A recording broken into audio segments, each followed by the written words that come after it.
और मैं आपको बता रहा हूँ कि ये जो गैस की किल्लत है ये बढ़ने वाली है। आज आप देखते हैं कि कमर्शियल लोगों के लिए गैस का सिलेंडर मिलना एक ऐसा दिख रहा है कि कमर्शियल लोगों को सिलेंडर मिलना तो एक ख़जाना मिलने के बराबर है। और अफसोस की बात यह है कि हमारे मुल्क के वज़ीर आज़म मेरे को लगता है कि 2029 तक दुनिया के पूरे मुल्कों का दौरा कर चुके होंगे, कोई नहीं बचा अब तक। जहाँ देखो आप चले गए। अब ये 11 साल में आप देखिए कि एक चीज़ होती है स्ट्रेटेजिक पेट्रोलियम रिज़र्व, माने अगर कभी किल्लत हुई तो वो स्ट्रेटेजिक पेट्रोलियम रिज़र्व को इस्तेमाल किया जाता है। और हमारा जो क्रूड ऑयल का जो स्ट्रेटेजिक पेट्रोलियम रिज़र्व है एक विशाखापट्टनम, बेंगलुरु और पडूर में है, वहाँ पे सिर्फ 9 से 10 दिन का स्ट्रेटेजिक पेट्रोलियम रिज़र्व है। और एलपीजी और एलएनजी के लिए कोई नहीं है मैकेनिज़्म, कोई मैकेनिज़्म नहीं है। यानी एलपीजी और एलएनजी का कोई वहाँ पर मैकेनिज़्म नहीं है। आईईए बोलता है कि कम से कम 90 दिन का स्ट्रेटेजिक पेट्रोलियम रिज़र्व होना चाहिए। अगर आप ओएमसी कंपनीज़ को मिला लिए तो कुछ 70 या 75 दिन होते हैं। तो 11 साल से इन्होंने क्या कर रहे नहीं मालूम। खुद पार्लियामेंट की स्टैंडिंग कमेटी ने कहा कि फ़ेज़ 2 जो है एसपीआर का चांदीखोल और पडूर में 2021 में मंजूर हुआ था और ये पूरे के पूरे काम शुरू नहीं हुए। अब आप जानकर हैरत करेंगे कि भारत का जो एनर्जी डिमांड है 22 मिलियन बैरल ऑयल हर दिन 2024 में हम इस्तेमाल करते थे। कितना? 22 मिलियन बैरल ऑयल। अब वो बढ़ के वो 2050 में बढ़कर 43.6 मिलियन हो जाएगा। अब आप बताइए, अगर इतना डिमांड होगा और हमारे पास रिजर्व ही नहीं है रखने के लिए, ना हम नई जगह बना रहे हैं, तो कहाँ पर कैसे उस डिमांड को हम पूरा कर सकेंगे। और ये बीजेपी की मोदी की हुकूमत 11 साल 12 साल से है। आप कहाँ से गैस खरीद रहे? सऊदी अरब, कतर, यूएई, कुवैत, ये सबसे ज़्यादा एलपीजी इंपोर्ट यहाँ से होता। और कहाँ से आता? स्ट्रेट ऑफ हॉर्मुज से आता। अब स्ट्रेट ऑफ हॉर्मुज पे ईरान बोल दिया कि जो हमारे साथ है उनको उनकी कश्ती, नहीं तो दूसरे जाओ। आप दूसरे ममालिक से क्यों नहीं करें भाई? आप सारी दुनिया जानती कि उस स्ट्रेट ऑफ हॉर्मुज में कभी भी वहाँ पर कुछ हो सकता है। और आप तो विश्व गुरु बनना चाह रहे। आप बोल रहे मैं वही देख लिया, मैं वो देख लिया। 2024 के पार्लियामेंट के इलेक्शन में नरेंद्र मोदी ने कहा कि मैं तो मैंने उन्हें वही बोल दिया कि मैं ऐसा पैदा हुआ था, वैसा नहीं पैदा। अरे भाई आप कुछ भी होंगे। 11 साल से मालूम कि ये स्ट्रेट ऑफ हॉर्मुज एक बड़ा ख़तरनाक इलाका है, मगर अब जब परेशानी बढ़ गई, अब जब गैस की कमर्शियल सिलेंडर बंद हो रहे हैं, तो उन्होंने अब क्या कर रहे हैं? मैं ऑस्ट्रेलिया, अल्जीरिया, कनाडा, नॉर्वे से हम लाएंगे।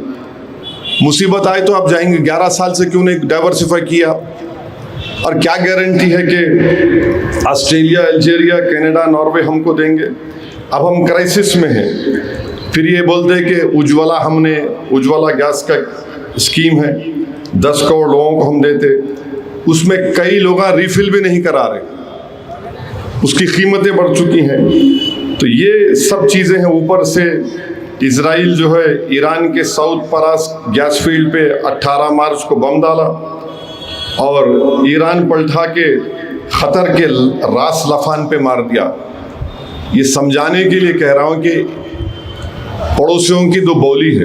एक बोली है, एक घर क्या करता, इस बोली से पानी लेता, उसी बोली से बोलता मेरा है।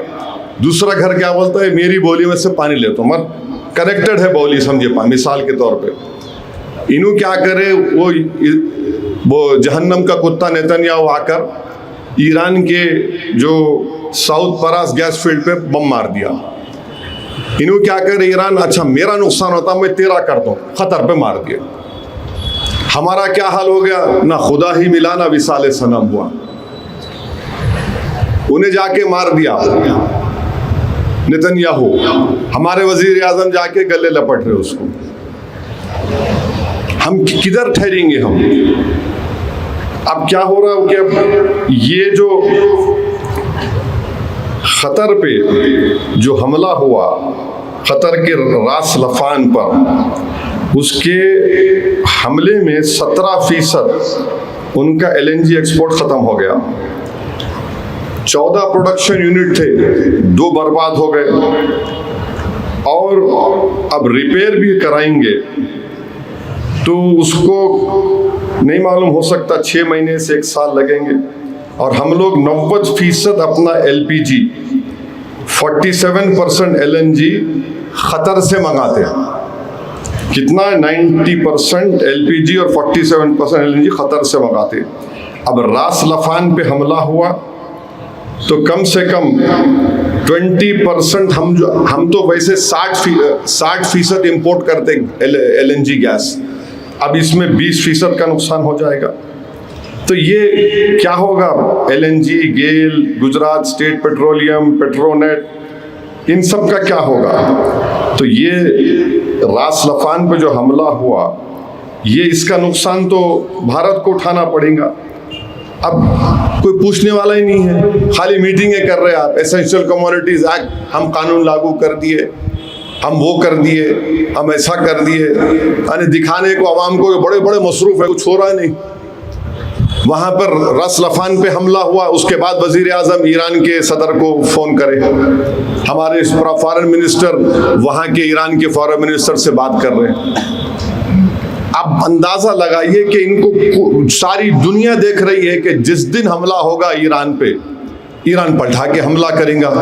हम कभी भी किसी की एक तरफा हमारी फॉरेन पॉलिसी नहीं थी, हम हर एक को साथ लेकर चलते थे। 1 करोड़ भारत के लोग गल्फ कंट्रीज, अरब ममालिक में काम करते हैं, 9-10 हज़ार ईरान में है, मगर दूसरे जो 90 लाख के ऊपर ये अरब ममालिक में है, फॉरेन एक्सचेंज भी जाते हैं। अब जब वहाँ पर जब कभी ना कभी जंग तो ख़त्म होगी, वो ट्रम्प तो दुनिया का सबसे नाखलक, नालायक, पागल किस्म का आदमी है, उसके साथ वो जहन्नम का कुत्ता नेतन्याहू है। ये लोग सब बर्बाद करना चाह रहे, और आप याद रखिए इसका सबसे बड़ा नुकसान भारत को होने वाला है। वो अगर खुदा ना खास्ता जब जंग बंद होगी, वहां के ममालिक बोलेंगे नहीं भाई हमारे पे बहुत खर्चा हो गया। अब बोल रहे कि जो रास लफान पे, खतर पे जो गैस की फील्ड पर हमला हुआ, उसको बनाने के लिए कम से कम 25 से 30 बिलियन डॉलर लगेंगे। अब बताइए, वो ठीक है वो मुल्क दौलतमंद हो गए, मगर गरीब जो काम कर रहा है उसका क्या होगा? मेरे को 2 दिन पहले एक साहब निजामाबाद के व्हाट्सएप पे बात करे, साहब मेरा भाई समंदर में कश्ती में फंसा हुआ है, जहाँ पे स्ट्रेट ऑफ हॉर्मुज है, उसके साथ 7-8 लोग हैं, साहब पीने को पानी नहीं है। आप कभी सोचे समंदर में पानी नहीं पी सकते आप, खाने को कुछ नहीं है, कश्ती पे फंसे हुए वो लोग। और उनके रिश्तेदारों का, घर वालों की फिक्र और परेशानी फितरी है वो, मगर हम सोचे नहीं पूरी बात ये। और ये RSS वाले नहीं हमको सब मालूम, हम तो वो बंद कर देंगे, फुला कर देंगे, ये अरे ये तो दिख रहा था ये होने वाला है।